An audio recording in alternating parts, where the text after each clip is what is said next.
Okay, so I want us to talk just a little more about inverses and how sometimes we have to put restrictions on the domain when we're doing inverses. So we're actually going to start down here with this problem. So if you'd like to take notes, you can, or you can just watch if you want. Sometimes that's even better. Okay, so I want you to think about what y equals x squared minus 4 would normally look like. What kind of shape is it?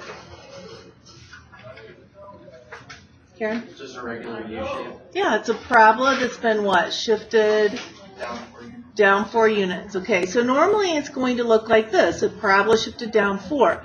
But now it's saying that we only want to graph this when x is greater than or equal to 0. So can you visualize what that's going to look like? Am I going to use these values over here?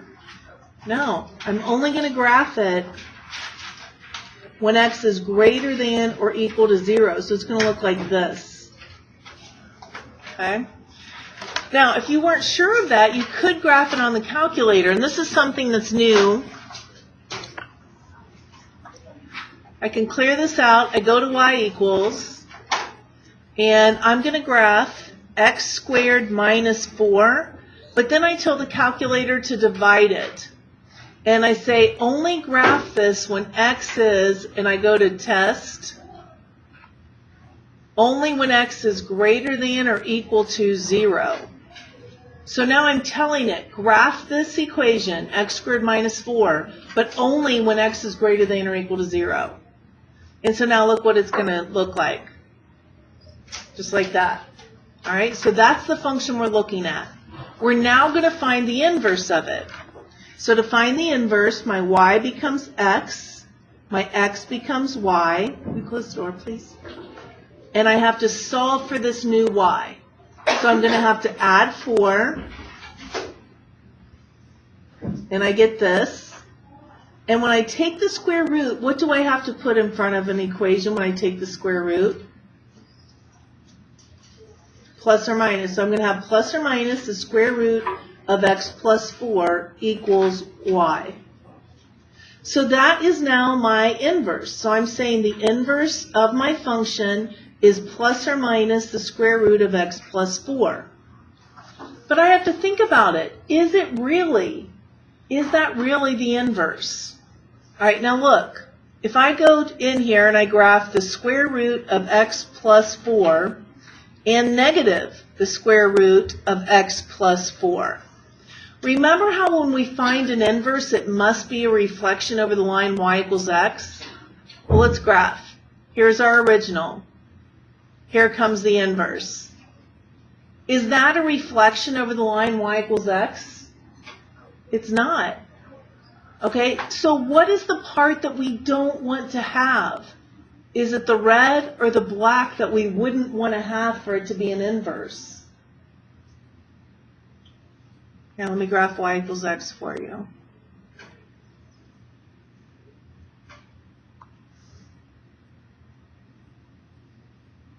If we want a reflection, which part do we need? Do we want the red one or the black part?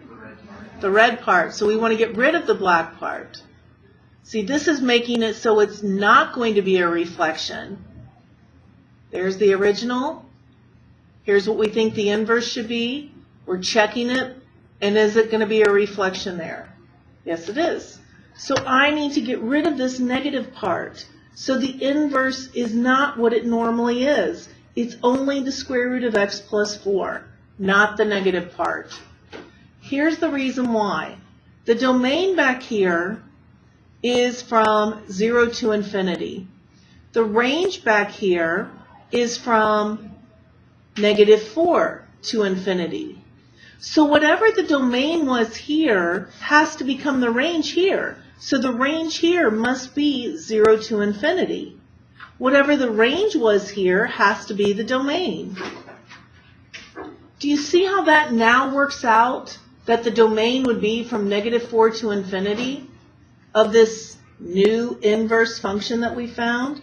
That domain is -4 to infinity. And now that range is 0 to infinity.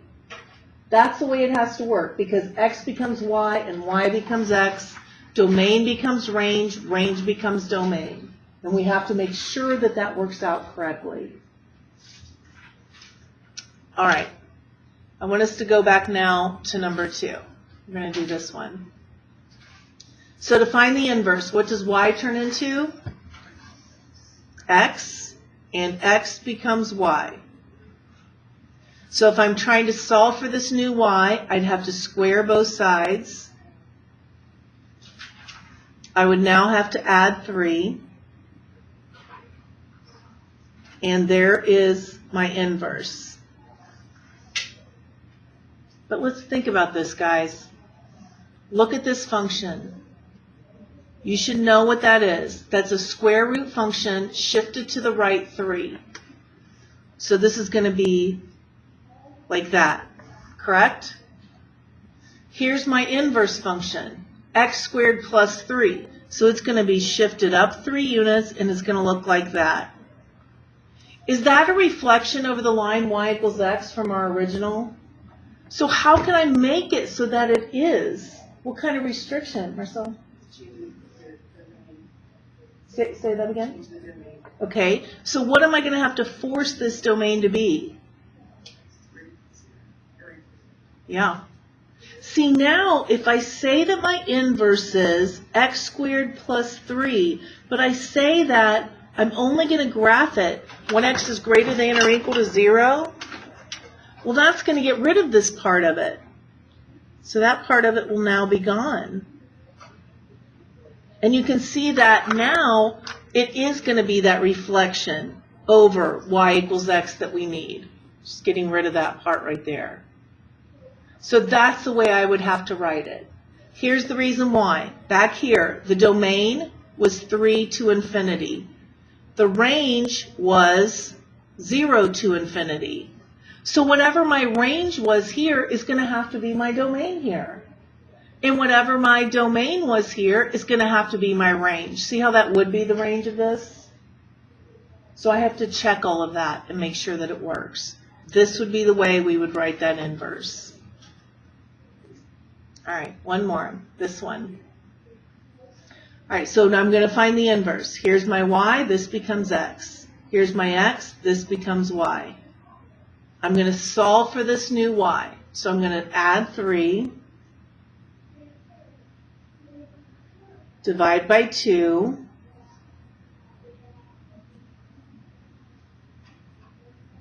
Now I have to take the square root. So I'm going to have my inverse function is going to be the square root. Now, I don't want to leave a radical in the bottom. See, I really have radical x plus 3 over radical 2. And I don't want to have a radical 2 down there. So I rationalize. I'm going to multiply by radical 2 here and radical 2 here. Well, if I have a radical 2 times a radical 2, that's just going to be 2 on the bottom. If I have a radical x plus 3 times a radical 2, that's just going to be radical 2 times radical x plus 3, which is just that.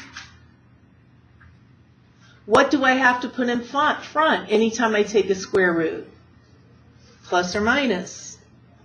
Okay, now I can either check this just by figuring out the graphs on my own, but I could also go to my calculator.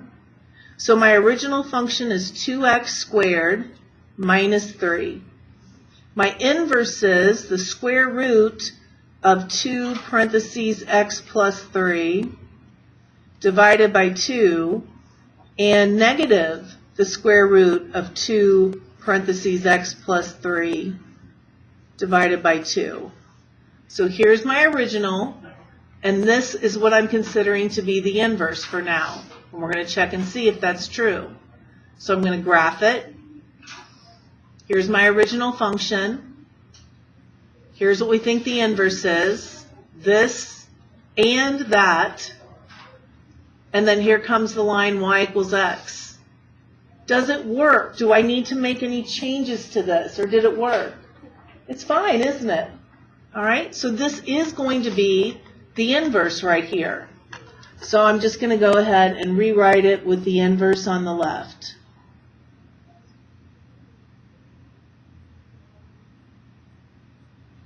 That's going to be the answer to the inverse. So look at the difference. Here, we needed the plus or minus, but here we got the plus or minus, but we had to get rid of it. And that's because of this domain and range. If I go back up here, this domain is from negative infinity to infinity. This range is going to be from -3 to infinity. So now I have to check. It should be the case that this range is going to be negative infinity to infinity because it has to be the same as the domain here. So when I look at it, see how that is what this range is? This range keeps going down and it keeps going up. And so that's why I should keep that plus or minus, because I want this range to be negative infinity to infinity. So I don't have to have any restrictions. By the way, would this inverse right here, would it be a function? No. Why not? Go ahead, Karen. Because it has multiple values for 1x. Right. If I try the vertical line test, it does not work. So therefore, the inverse is not a function. The original is, but not the inverse. And that's what you're going to do tonight. You're going to watch the video notes for 5.6 part 2, and it's going to talk about how do we figure out if that inverse is going to be a function without actually having to graph it. So they're going to talk about things called the vertical line test and the horizontal line test. To me, this, though, is the most complicated part. We're not going to do this example. This is pretty easy. But making those restrictions when necessary can get a little bit tough. And you don't have to write the domain or range here. I was just showing you, how it matches up. But you wouldn't be expected to write that as the answer. That's our answer. Any questions? Okay, we'll do some more of those for warm-ups tomorrow. For right now, we are going